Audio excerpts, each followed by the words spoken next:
खुले आसमान में पंखों को फैलाकर उड़ते हुए परिंदों को देखना भला किसे अच्छा नहीं लगता। जब ये पक्षी अपने पंखों को फड़फड़ाते हुए आसमान का सीना चीरकर उड़ान भरते हैं तो उन्हें देखकर आंखों को एक अजीब सी ठंडक और दिल को बेतहाशा सुकून मिलता है। लेकिन इस धरती पर पक्षियों की कुछ ऐसी भी प्रजातियां हैं जो उड़ नहीं सकती।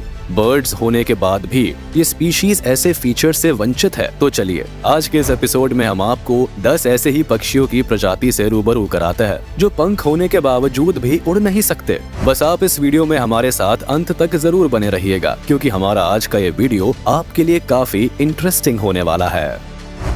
ऑस्ट्रिच। ऑस्ट्रिच दुनिया का सबसे तेज दौड़ने वाला पक्षी जरूर है, लेकिन इसके पास उड़ने की काबिलियत नहीं है। जरूरत पड़ने पर ऑस्ट्रिच 70 किलोमीटर प्रति घंटा की स्पीड से दौड़ सकता है, लेकिन खुले आसमान में उड़ नहीं सकता है। ये पक्षी काफी वजनी होता है, जिसकी वजह से इसके पंख इसके वजन को उठा पाने में सक्षम नहीं होते हैं। आमतौर पर ऑस्ट्रिच अफ्रीका और उसके आसपास के इलाकों में पाए जाते हैं। हालांकि किसी जमाने में एशिया के अंदर भी इनकी मौजूदगी देखी जाती थी, लेकिन बड़े पैमाने पर इनका शिकार होने के कारण ये पक्षी एशिया में पूरी तरह से एक्सटिंक्ट होने के कगार पर पहुंच चुके हैं। अब अगर बात करें ऑस्ट्रिच की साइज और वजन की, तो इसकी औसत ऊंचाई करीब 6.9 से 9 फीट के आसपास होती है, जबकि इसका वजन करीब 63 से 140 किलोग्राम के आसपास होता है। ईमू। करीब 5 फीट तक की औसत ऊंचाई वाला ईमू बनावट से लेकर रंग रूप में काफी हद तक शुतुरमुर्ग जैसा जरूर दिखाई देता है, लेकिन इन दोनों में फर्क सिर्फ इतना होता है कि ईमू साइज में शुतुरमुर्ग से छोटा होता है। भूरे रंग, लंबी गर्दन और मुलायम पंखों वाला ये पक्षी खुली हवा में भले ही उड़ नहीं सकता, लेकिन अपने लंबे पैरों की मदद से काफी तेज दौड़ सकता है। इस बात का अंदाजा आप इसी से लगा सकते हैं कि जरूरत पड़ने पर यह पक्षी 50 किलोमीटर प्रति घंटा की रफ्तार से दौड़ सकता है।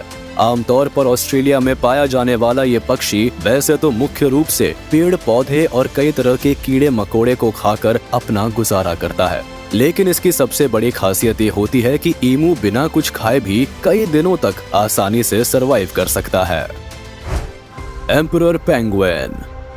पेंगुइन की सभी प्रजातियों में से एम्परर पेंगुइन शारीरिक रूप से सबसे लंबा और भारी होता है। यही कारण है कि एम्परर पेंगुइन उड़ने में बिल्कुल भी सक्षम नहीं होता है। ये एक वाटर बर्ड है जो ठंडे और बर्फीले इलाकों में निवास करना काफी पसंद करता है। इसका आधा जीवन पानी में तो आधा जीवन धरती पर गुजरता है। आमतौर पर अंटार्कटिका में पाया जाने वाला एम्परर पेंगुइन अपने भरण पोषण के लिए समुद्र की गहराइयों में जाकर मछलियों का शिकार करता है। इसकी सबसे बड़ी खासियत होती है कि अपने शिकार के लिए ये समुद्र की गहराई में पूरे 7 मिनट तक आसानी से रह सकता है। इसके शरीर का पिछला भाग काला, आगे का हिस्सा सफेद, गर्दन पीली और मुंह का रंग काला होता है। इसकी ऊंचाई करीब 3.9 फीट तक होती है, जबकि इनका वजन करीब 23 किलोग्राम के आसपास होता है।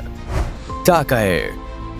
मूल रूप से न्यूजीलैंड में पाई जाने वाली टाकाए वैसे तो बर्ड स्पीशीज है, लेकिन इसके बावजूद भी खुले आसमान में उड़ना शायद इसके नसीब में नहीं लिखा होता है, और अपनी इसी खामी के कारण आज की तारीख में ये पक्षी अपने अस्तित्व की लड़ाई लड़ रहा है, क्योंकि ये पक्षी काफी रेयर स्पीशीज में से एक माना जाता है और इसकी संख्या बहुत ही कम है। हालांकि एक समय ऐसा भी था जब पक्षी की ये प्रजाति बिल्कुल एक्सटिंक्ट होने की कगार पर थी, लेकिन साल 1948 में इसे एक बार फिर से खोज निकाला गया और साल 2002 तक इस पक्षी के 125 जोड़ों को स्थापित किया गया था। इसी का नतीजा है कि आज की तारीख में टाकाए बर्ड की संख्या फिर से बढ़ रही है। काकापो।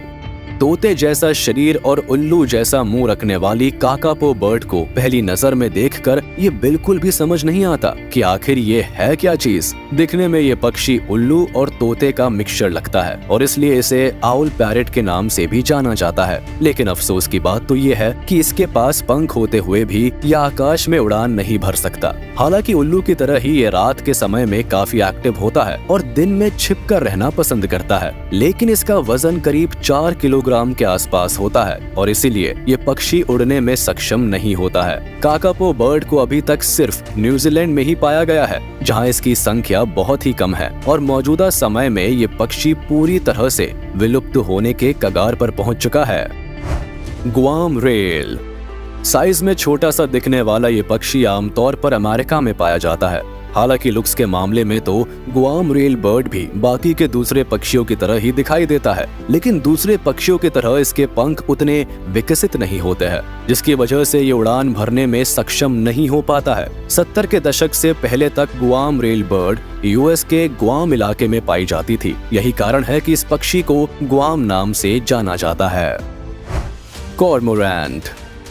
यूं तो कॉर्मोरैंट बर्ड को काफी शांत नेचर के पक्षियों में से एक माना जाता है, लेकिन इसकी शांति तभी तक कायम रहती है जब तक कि इसे छेड़ा ना जाए। काले रंग का ये कॉर्मोरैंट बर्ड अक्सर अपने झुंड के साथ ही रहना पसंद करता है और शिकार करने के दौरान भी ये एक दूसरे के साथ मिलकर शिकार करने का मजा लेता है। इस पक्षी की सबसे बड़ी खासियत ये होती है कि ये किसी गोताखोर की तरह पानी के अंदर गोता लगाकर मछली को अपना शिकार बनाता है। हालांकि इसके पास बड़े बड़े पंख भी होते हैं, लेकिन बावजूद इसके ये पंख इसे उड़ने के काबिल नहीं बना पाते। कॉर्मोरैंट बर्ड समुद्र तल से करीब 200 मीटर के दायरे में ही अपना बसेरा बनाना पसंद करते हैं। लेकिन इतना सब कुछ होने के बाद भी यहाँ सबसे बड़ी बात तो ये है कि आज की तारीख में ये पक्षी बिल्कुल एक्सटिंक्ट होने के कगार पर खड़ी पक्षी की एक प्रजाति है, जो इनके लिए किसी खतरे की घंटी से कम नहीं है।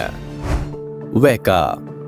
बिल्कुल मुर्गी की आकार जैसा दिखने वाला वैका बर्ड आमतौर पर न्यूजीलैंड में पाया जाता है। इस पक्षी को बाकी के दूसरे पक्षियों की तुलना में जो चीज सबसे खास बनाती है वो ये है कि वैका बर्ड पूरी तरह से ओमनिवोरस होता है। इसके साथ ही बाकी के दूसरे पक्षियों की तरह ही वैका बर्ड के पास भी पंख तो होते हैं, लेकिन ये पंख उतने विकसित नहीं होते कि जिसकी मदद से ये पक्षी उड़ान भर सके। कैसोवेरी। ऑस्ट्रेलिया की सबसे सुंदर पक्षियों की लिस्ट में शुमार कैसोवेरी आमतौर पर पैपुआ न्यू गिनी और इंडोनेशिया में पाया जाता है। हालांकि वैसे तो साइज के मामले में कैसोवेरी काफी बड़ा होता है, लेकिन शुतुरमुर्ग की तुलना में इसका आकार कम होता है। और यहाँ देखने वाली सबसे गजब की बात तो ये है कि कैसोवेरी के पंख भी होते हैं, लेकिन बड़े आकार और भारी वजन की वजह से खुले आकाश में उड़ना इनके नसीब में नहीं होता है। हालांकि कैसोवेरी के पैर इसे और भी खास बनाते हैं, जिसकी मदद से ये पक्षी बड़े ही आराम से करीब 5 फीट तक की छलांग लगा सकता है। कैसोवेरी के बारे में कहा तो ऐसा भी जाता है कि ये काफी गुस्सैल स्वभाव का पक्षी होता है और जब इसे गुस्सा आता है तब ये अपने इन्हीं पैरों को अपने हथियार के रूप में इस्तेमाल करता है, जो दुश्मन के लिए काफी घातक साबित होता है। Steamer duck. आमतौर पर दक्षिण अमेरिका के अलावा चिली और अर्जेंटीना में पाई जाने वाली स्टीमर डक काफी आलसी स्वभाव की होती है। यही वजह है कि ये अक्सर तटीय इलाकों में अपना बसेरा बनाना काफी पसंद करती है। इसके पंख भी बिल्कुल नहीं के बराबर होते हैं, जिसकी वजह से ये उड़ने में पूरी तरह से असमर्थ होती है। लेकिन इस पक्षी की एक खास आदत ये होती है कि जिस तरह से अपने पंखों को पानी की सतह पर फड़फड़ाते हुए तैरती है, उससे साफ पता चलता है कि भले ही इसके पंख उड़ने में सहायक नहीं होते, लेकिन तैरने में ये पंख इसके मददगार जरूर बन जाते हैं। ग्रेटर रिया। ग्रेटर रिया का शरीर पूरी तरह से पंखों से कवर होता है। इसके पैरों में 3 उंगलियां होती है और ये देखने में बिल्कुल ऑस्ट्रिच की तरह ही दिखाई देता है, लेकिन साइज में ये ऑस्ट्रिच से छोटा होता है। एक विशाल शरीर होने की वजह से ये पक्षी लाख कोशिशों के बावजूद भी हवा में नहीं उड़ सकता है। ग्रेटर रिया बर्ड अमेरिका के अलावा ब्राजील और अर्जेंटीना में भी पाया जाता है। बड़े बड़े पंखों से लबरेज ये पक्षी अक्सर झुंड में रहना और खुले मैदानों के साथ साथ खेतों में घूमना ज्यादा पसंद करता है। और अगर बात करें इनकी साइज की, तो इनकी औसत ऊंचाई लगभग 3 से 5 फीट के करीब होती है, जबकि इनका वजन तकरीबन 15 से 30 किलोग्राम तक होता है। कीवी। न्यूजीलैंड में पाया जाने वाला ये पक्षी थोड़ा शर्मीला स्वभाव का होता है और ये रात के समय में ज्यादा एक्टिव रहता है। कीवी बर्ड की चोंच काफी लंबी होती है और ये आमतौर पर फल और मछली को खाकर अपना गुजारा करता है। हालांकि वैसे तो इन पक्षियों की संख्या काफी ज्यादा है, लेकिन आए दिन जंगलों की अंधाधुंध कटाई की वजह से वो दिन भी दूर नहीं है जब ये पक्षी भी कई दूसरे पक्षियों की तरह ही विलुप्त होने की कगार पर पहुंच जाएंगे। तो चलिए दोस्तों, आज का ये वीडियो यही खत्म होता है। उम्मीद है आपको ये वीडियो जरूर पसंद आया होगा। आपको ये वीडियो कैसा लगा हमें कमेंट करके जरूर बताएं। और हाँ, आप इस वीडियो को अपने दोस्तों के साथ शेयर करना बिल्कुल भी ना भूले। साथ ही इस वीडियो को लाइक कर दे और अगर आपने अभी तक हमारे चैनल को सब्सक्राइब नहीं किया है तो तुरंत कर दे। इसके साथ ही बेल आइकन को भी प्रेस करना ना भूले, ताकि हमारे लेटेस्ट वीडियो की नोटिफिकेशंस आप तक तुरंत पहुँच जाए।